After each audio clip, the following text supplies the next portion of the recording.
Hey, what is up, guys? It is me, Amature, bringing you a video on Etheria Restore. We are back to making some content on this channel. We did go away due to some real-life shit that's been going on, so luckily we are back. Now, I know we are on I think it's day 8. I wanted to post videos prior to day 8, but unfortunately, your boy is trying to learn the game as best as possible. Now, we did get a little nerf to our girl, Sonia. We don't have her, so we don't care. The nerf to Shadow Sania is that the dot damage has been, I guess, fixed in a sense. Usually many gacha games, what they'll do is they put out this huge mechanic dot with the explosion aspect to it, in a sense of this one right here. A lot of content creators have made a video that basically you can farm Aurora, you can farm any other stage as long as you have Fangus, Sonia, Obel, and I think Marvel. You have these 3 units. As long as she is the slowest person on the field, and then she does her skill 3, and depending on if the team has, I think, 65% or less HP, as soon as she hits this AoE with all the dot damage that is on the boss, basically it goes night and the game wins. All right, so basically, with that being said, they made a fix to dot damage that basically brought her down all the way to tier 5 on the tier list. Now, one unit that I've noticed that has basically helped me in beating many different stages, practically. Now, it's not any SSR that you see right here. You guys might know exactly who it is because you guys might see it in the little clear section of who cleared it fast or who cleared it in general. You might be like, there's one unit, and in the beta he wasn't really, he was popular but not as popular because there was Victor that was over that was basically shining over him. Now let me see where this guy is right now. Diting, this guy is an absolute animal when it comes to clearing stages. Now, he does amazing in union bosses, he does amazing in PvP, he does amazing in any stage that you can think of. Now right here, and you know what, and I noticed many content creators, they're like, this is the best free-to-play team, whatever. Now mind you, they'll have 90,000 gems and 500 summoning.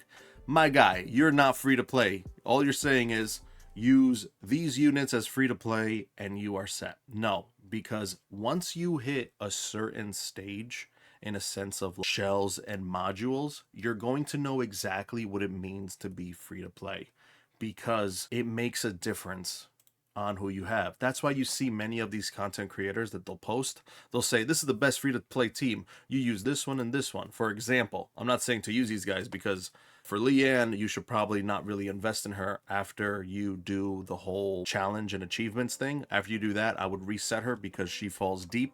And same thing, I saw someone talking about Messiah. Just in the beginning, he's a beast overall, but then as days goes on, there's units that are actually going to be better than Messiah. And also, a free-to-play person will not have multiple 6 stars. Day 7, I ended up getting my second 6 star, and this is Diting at 6 stars, and I have Remolka at 6 stars. I did use my targeted summon on Remolka just because I needed this unit to really help me out through Doki. I was using Rahu, which is actually another beast altogether. He basically does damage from his defense. That's why, and this is another thing that I don't understand. Content creators are here to help you out. When you notice them talking about units, they never show you the shell and they never show you the modules that they're using. The shell you could see right here, all right? But right now I got this Artesian. You get this at the Nico Nana one. And as you can see, I have them with Unbreakable and Brabble. Unbreakable is defense and Brabble is counterattack. So I have this right here, and then he applies a shield, well, plus defense for 2 turns, and then applies a shield of 350% of its own defense for 2 turns. Now, mind you, because Rahu is a defense unit that maximizes his damage on defense, this guy is going to be getting a massive buff of 700 plus a massive shield of 350, which gives it to another low unit. So that does good. So one thing that I will be working on is working on his passive abilities. Right now I have HP, speed, and final damage.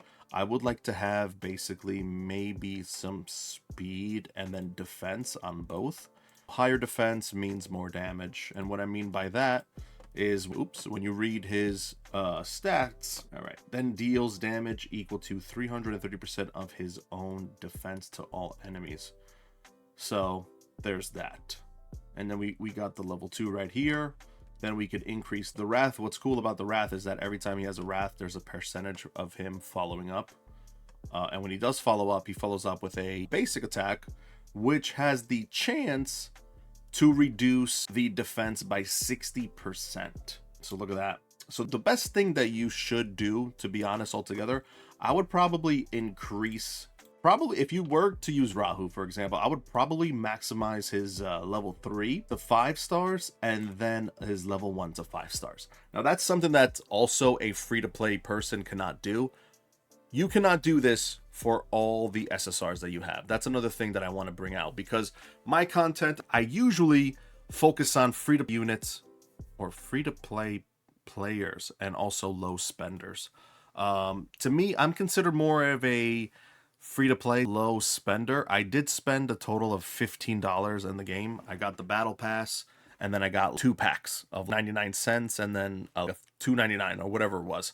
So I'm at like 15 bucks altogether. And these are the units that I have. All right. I did not reroll. At day 7, you get Ling Lo. So I did not do any reroll. As you can see, I have Hellkid. I have Chloros.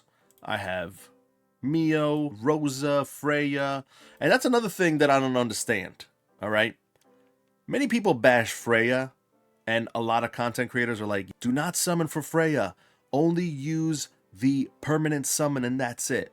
When you see all the clearance, they have Freya. So what I would do, since you get a crap ton of summons at the beginning, I would do my best to summon for Freya first, because she's going to help you clear a lot of stages. And then go ahead and go for permanent.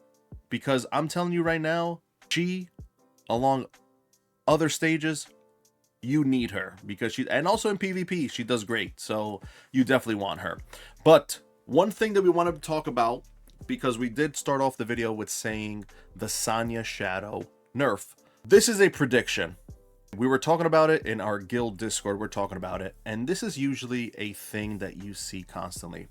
Whenever unit is exploited to the point where they are one-shotting either PvP units or doing 300k plus damage on bosses, or even on stages that it's like, what are you doing? This guy is hitting as a semi-truck and has good survivability altogether. One thing that needs to be mentioned is that when someone is overly abused, the game notices and they're going to nerf that unit. That's what they ended up doing to Victor. Victor was an overall animal in the beta, highest damage dealing unit. He got nerfed and Diting became the top beast. All right. So if I were you, I would invest in Diting right now to get you as high as possible in those stages, so you can get as much resources as you can.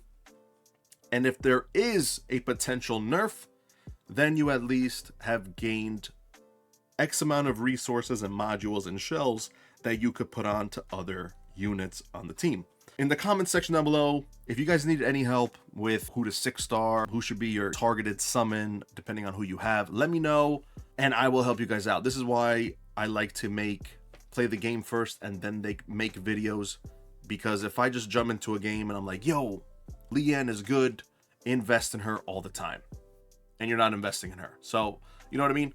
I would rather do that. And also, if you guys want to know what I put on my module for Diting, I do have a Onslaught and Battle Will. And like I said, many people will not show you this, which I don't understand why. Maybe they're afraid to show speed for PvP content, you know what I mean? To be honest, I don't care. I'm just here to help people out. But sorry for the long video. I hope you guys enjoyed, and make sure to subscribe if you guys want to see more content. All right, guys. Peace. I'll see you guys next time.